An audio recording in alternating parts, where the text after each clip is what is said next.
Tabi. Padaanin muna po natin. Padaanin natin si Congressman Kiko. Tabi, mamaya na magpapicture kayo. Ito po kayo. Lahat po ay pumunta muna sa harapan. Dito na po tayo sa harapan, mga kabayan. Mag-congress tayo. Ang pinigyan na si Congressman. Tabi. Bigyan nyo na yan. Escape. Marami sa ulit. Laban para sa bayan! Ladies and gentlemen, Congressman Marsaga! Ang pusa wala sa Force Park! Nandito sa Rasulitan! Nandito na ang ating idolo, Congressman Kiko Marsaga!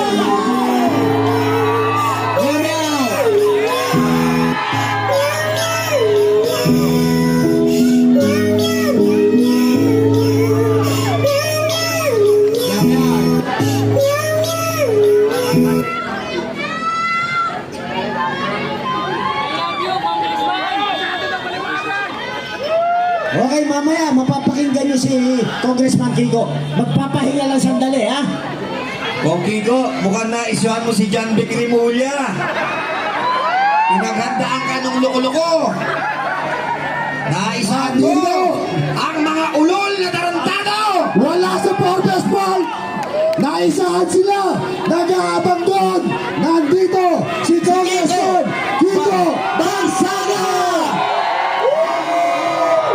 Napakatalino talaga ni Kiko!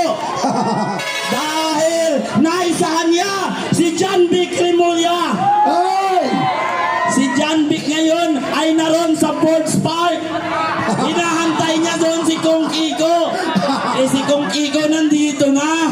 Ah, alam niyo bakit? Matalino talaga ang matching. Naisahan din! O, di ba? Oh, naniwala na kayo. Di ko yung doon. Hindi lang ko namin sinabi sa inyo, yung Forbes Park, Dikoy! Lang yun! Para pumunta sila doon.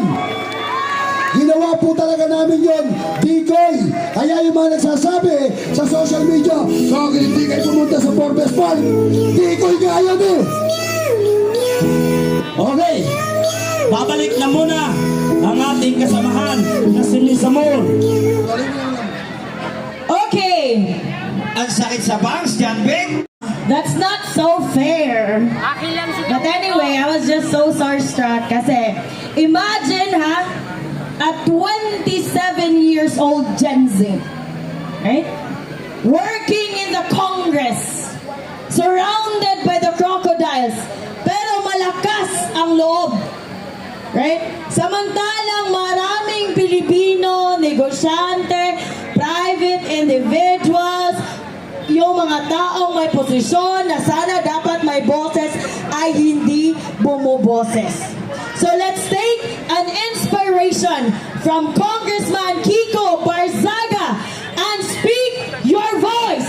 Dapat matapos na ang kagaguhan ng Marcos administration. Marcos, resign! Marcos resign! Marcos resign! Marcos resign! Marcos resign!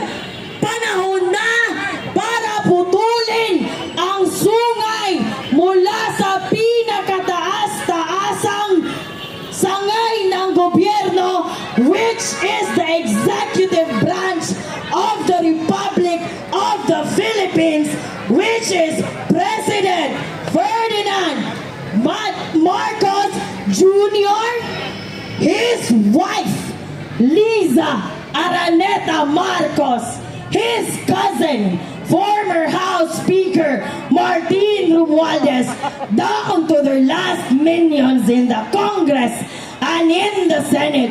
Again, I am not here to talk about how much money they rob from us because it's so apparent and it's so obvious. Alam natin yan lahat. It's so they're so famous for being so magnanakaw from the Congress to the Senate, from the DOJ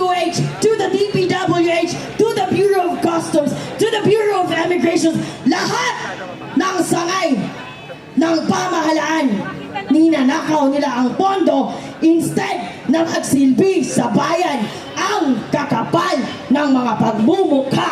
Ang sabi ko nga noon sa batasan, magnakaw ng magnakaw ng magnakaw kayong lahat. Dahil kahit matiisin ang mga Filipino, may sukdulan ang pagtitiis at galit ng mga Filipino. At huwag na tayo maghintay ng susunod na taon. Ito na ang sukdulan! Tayo nang wakasan ang pamumuno ng isang incompetent drug addict na puppet president of the Republic of the Philippines. Mia Mar Patria Pilipinas!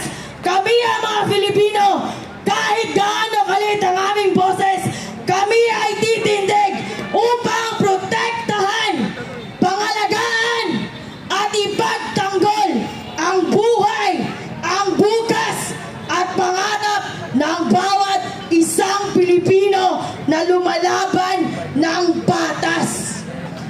Yes! Marcos resign! Marcos resign! Marcos resign! Marcos resign! Recess PH! Lahat ay dapat mag-resign. Kongreso, Senado, Pangulo. Lahat ng may kabulastugan sa pagsiserbisyo publiko. Lahat dapat mag-resign. They have every obligation to restore the public trust of the Republic. Dahil trabaho nila yon.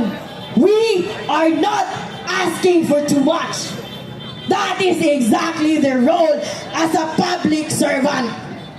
We should normalize demanding for something that we deserve dahil tayo ang nagpapasweldo sa bawat isa sa kanila. Tama!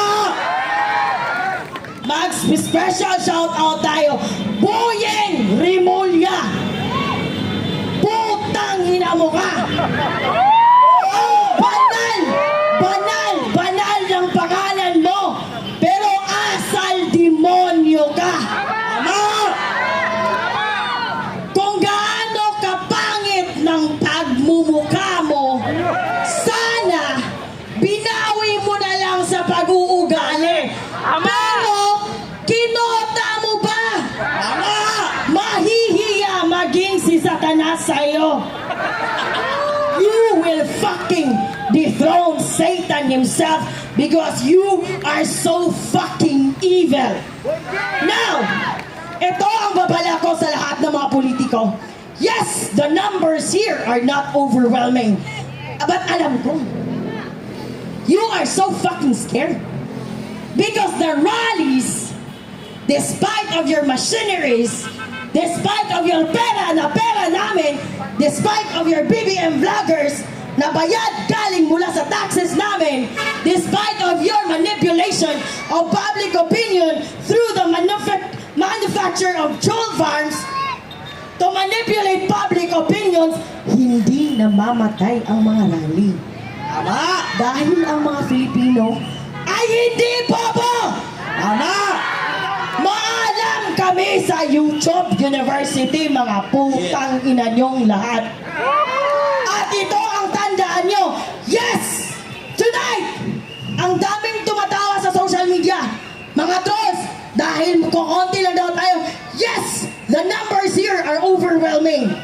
But the general sentiment of the Republic, of the citizens of the Republic of the Philippines is overwhelming enough that you will not die very soon. And one day, those fucking rage of the abused Filipino people will caught up on you. At siguruhin nyo na lahat, pati pusa at aso nyo, isasakay nyo sa private plane nyo, mga putang ina kayo. Mamatay na silang lahat, mga putang ina! Maraming salamat po, kapatid na Amor. Ayan,